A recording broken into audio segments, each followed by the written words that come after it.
Alright, so I just shot a 20-minute video review on my phone and realized that I didn't hit the record button. So let's try this again.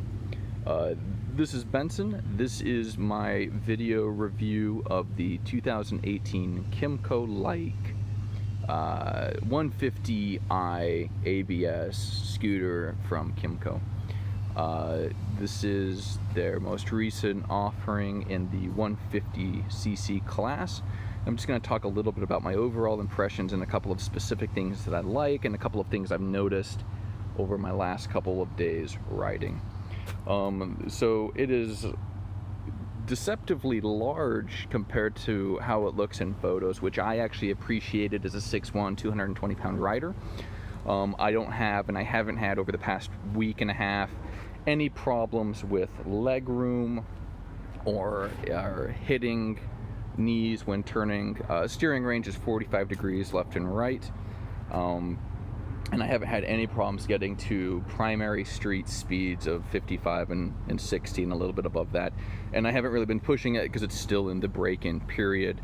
That's a little bit more than I should have been pushing it, but I was curious to know if I could get there. Starting at the front, it is a vertical high beam, low beam setup. The bike is not on, but these are incredibly bright. I've used them at night.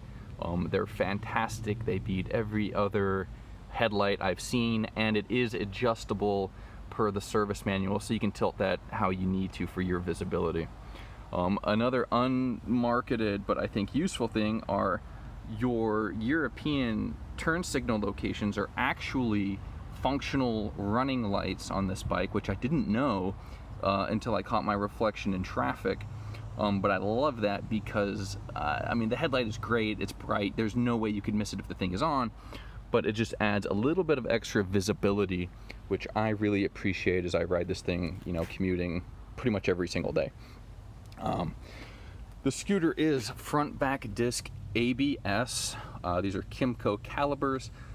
Your front brake lever, which is up there, ta-da, is front brake only, just like on any other bike, ABS.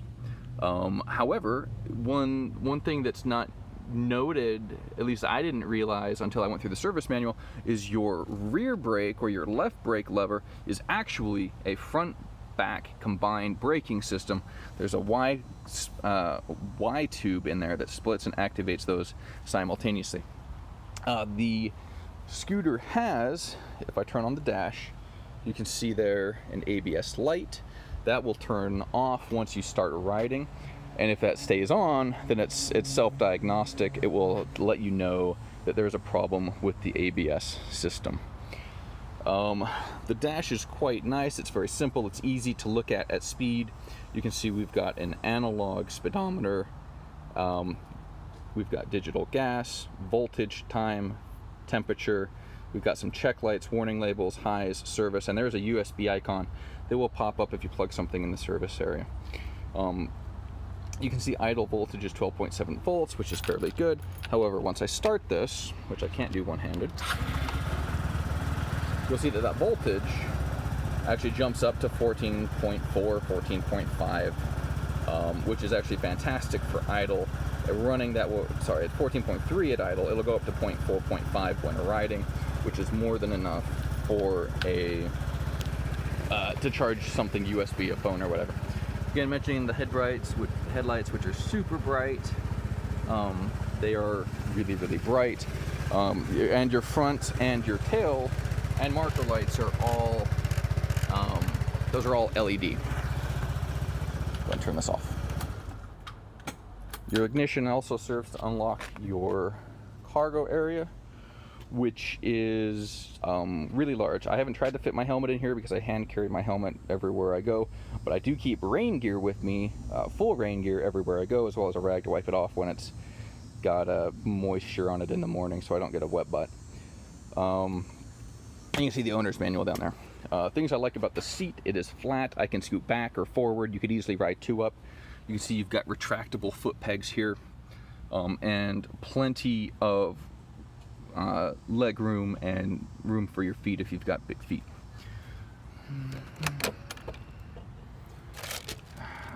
The storage area, as I've mentioned, has got USB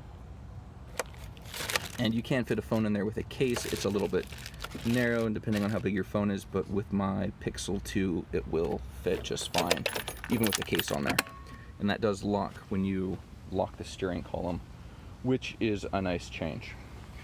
The fuel is located down in the lower portion of the bike. It is keyed, so you gotta have a key to get in there. It's also sort of concealed fairly well, which I like.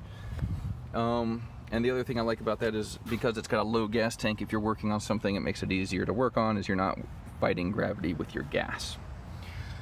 Let's see, the bottom, you have both a center stand and a kickstand. I prefer the center stand just for stability reason, but if you are a kickstand person, it is there. It's easy to use when you're on the bike, and it's just one more option.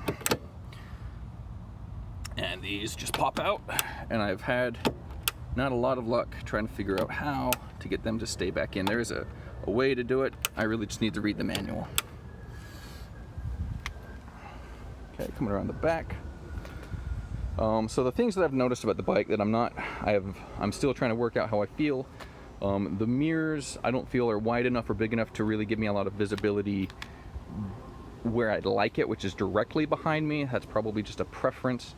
I can typically see my blind spots in the next lanes over, but I typically like to have a little bit wider field of view behind me. That's probably just a preference. I do think they fit the aesthetic of the bike. And I feel like they're just a little bit limited in the range of motion that they give you. But it's a fairly small complaint. I am also trying to work out how I feel about the suspension. I feel like I feel more on this bike than I have in other bikes past, like my Piaggio or the Typhoon. I don't think it's a travel issue. I think that they have sufficient travel. I think my question is, if it is a travel issue, and again, I don't think it is, at least not for the front, then it might be a spring issue. The other thing is it could be a tire issue. Where these bikes are made in China, these are tires that I've not ever heard of.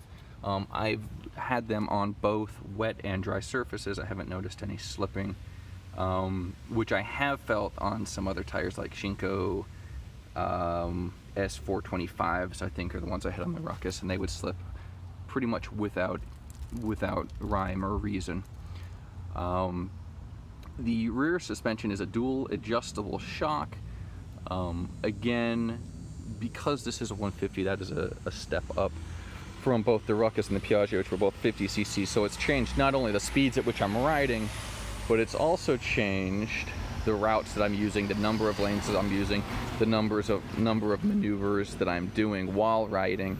And so it may just be a function of I'm doing a lot more sophisticated riding now that I've got an easy ability to tap into the power of the bike, because again, this is rated at 13.5 horsepower, which is pretty good for a 150, if not better than most of the other 150s out there. So bottom line, I think this bike is a fantastic value. I'm quite happy with it. It's not broken in yet. I don't have any sort of reliability on this specific bike yet, and hopefully I don't have to. So I will keep things updated as we go, and if there's any questions, by all means, let me know.